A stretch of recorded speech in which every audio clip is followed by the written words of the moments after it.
Frère Jacques, dormez-vous? Hey guys and gals, it's your buddy Drew with Living History's Mysteries and Ferocious Feline Productions.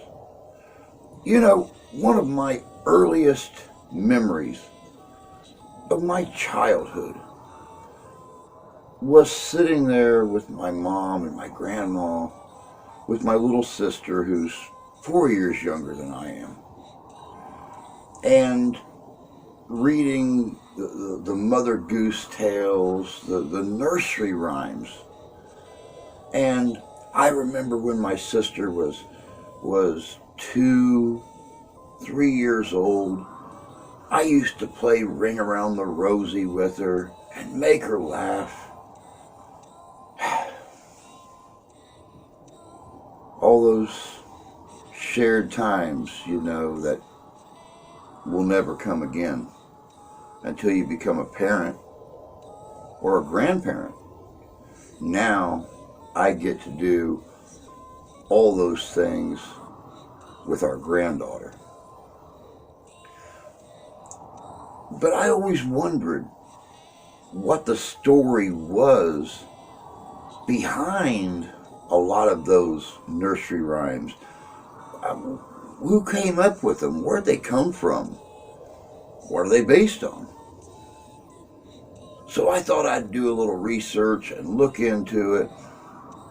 And still today, at 55 years old, I can't help but wonder, why are nursery rhymes so frickin' creepy? Check this out. This is good.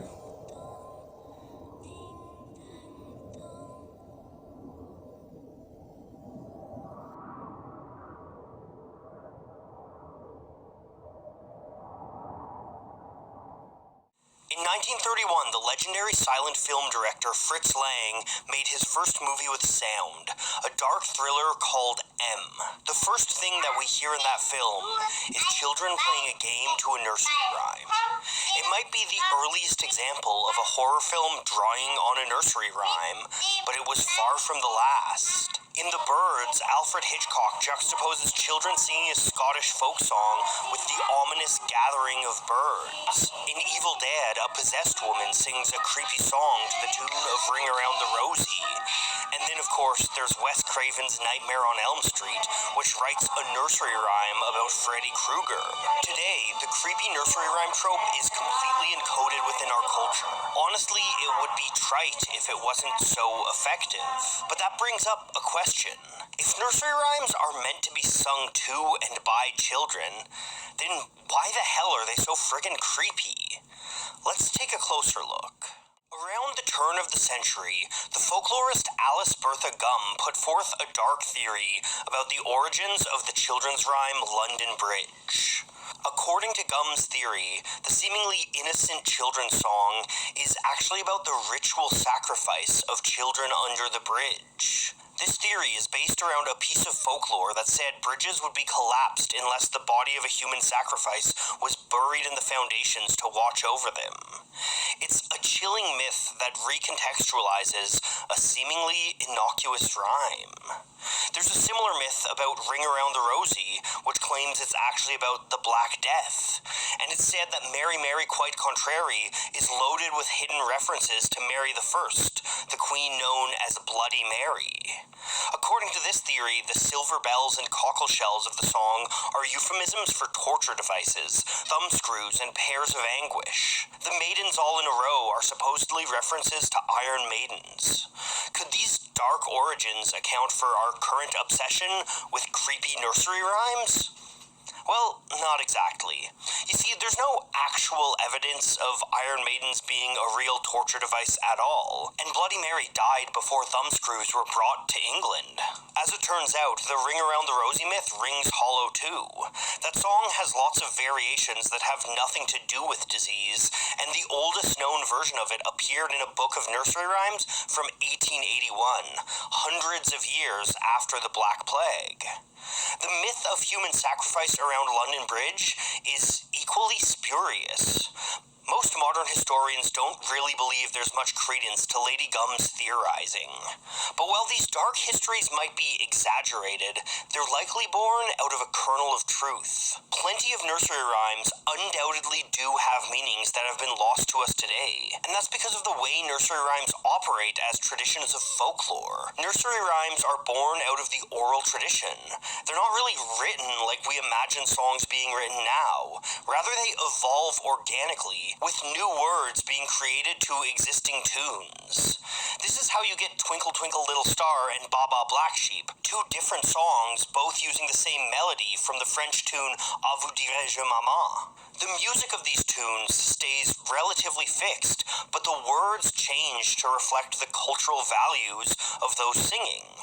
Just think of the way that school children today will parodize Jingle Bells with Batman references. For most of human history, lullabies and nursery rhymes were ever shifting. But in the late 18th century, technological and cultural changes conspired to lock a lot of the nursery rhymes that we now know into place. Printing became cheaper and more available, while a new cultural vision of children as innocent and pure was developing. As a result, nursery rhyme books became popular throughout Victorian England. When these books were printed, they locked in words to the rhymes, tying them to a very particular cultural worldview. In the centuries since, a lot of those cultural references have been lost, but the circulation of these books has continued. So now many of these songs are filled with cultural references that we just don't understand. And the human mind loves filling in the unknown with horror. There's a couple factors that compound this. Around the same time many of these nursery rhymes are shifting to the forms that we know, the Brothers Grimm were publishing dark fairy tales full of children being eaten by monsters. There's no doubt some cultural bleed over from these as we apply this sort of darkness to nursery rhymes. The Victorian era that codified many of these books also coincided with the birth of many of our modern horror tropes. Gothic horror was an exciting, new form of literature, and movements like spiritualism were finding footing around the Victorian world. Even today, many horror films still use Victorian manners and aesthetics as set pieces due to the cultural associations we have with that era. But the horror in nursery rhymes runs deeper than just Victorian associations. Media theorist Vivian Sobchak has noted that much of horror media is marked by a sort of opposition. She says that horror films deal with reversals of iconography that threaten the natural order of things. Horror films deal with moral chaos, the disruption of the natural order, and the threat to the harmony of hearth and home. Today, few things represent these ideas as well as children. Scott Derrickson, the writer and director of The Exorcism of Emily Rose, explained, "In the modern world, nothing is more revered than children, as they are the embodiment of innocence. And for that innate innocence to be contaminated by something evil or corrupt or dangerous is inherently mysterious and disturbing. So that's why we love finding horror in children's imagery. It reflects deep societal fears about the corruption of innocence. Nursery rhymes are meant to be simple and playful. They're meant to reinforce the cultural roles that children have in society. So when they're removed from this context and inverted, put into situations that reflect darkness and the threat of violence, the effect can be chilling. It's worth noting that this conception of children as being pure and innocent is actually a relatively modern invention. For a lot of human history, children were treated a lot more like small adults. They were part of the labor force, and they weren't seen as something that needed constant oversight and protection. Child mortality rates were also much higher back in those days, so the concept of the death of a child probably wouldn't have been quite as scary as it is today. Back in those days, people probably wouldn't have found the same horror in creepy children that we do today, because they had a different cultural association with the child. But a lot of this shifted during the late Victorian era, the very same time that nursery rhymes were being codified and horror tropes were starting to emerge. Our culture started to put so much more value on children, and so it's only natural that the concept of childhood being corrupted or threatened became a great fear.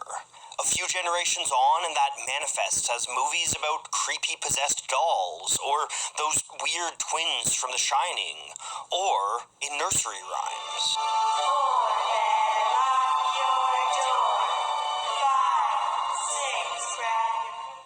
Oh, and for what it's worth, not everyone discredits the creepy origin stories of nursery rhymes. Iona and Peter Opie were two folklorists who spent their whole lives studying nursery rhymes, and they believed that Lady Gum's hypothesis about the London Bridge may have had some credence to it.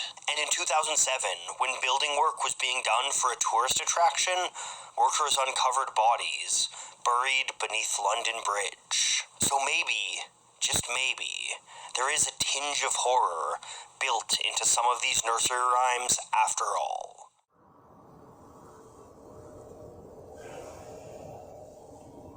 Welcome back. You know, it's like I said in the beginning, I can't help but wonder where these nursery rhymes came from, who wrote them, who thought them up, and why did they always seem so creepy, so eerie? Are they truly based on historical happenings? Is it history's way of documenting the bad things in the past, but at the same time entertaining children, keeping that story alive, but not exactly telling the dark side of history? We'll never know the truth. It's just one more mystery that history left behind. But that's all I've got for you guys today. I hope you enjoyed this look back at nursery rhymes. Why are they so frickin' creepy? I gotta go find Ralphie. It snowed again last night. We're looking at a little over a foot out there right now. And he will not get out of the window. It's the only reason he's not here today. He wants to look at the little outside kitties in the snow. And I think he's probably making fun of them, you know. I've got a warm house, you don't. Nah, nah. Little homeless kitties, nah, nah. But until next time, y'all take care of yourselves. Take care of each other. God bless you. God love you. We do.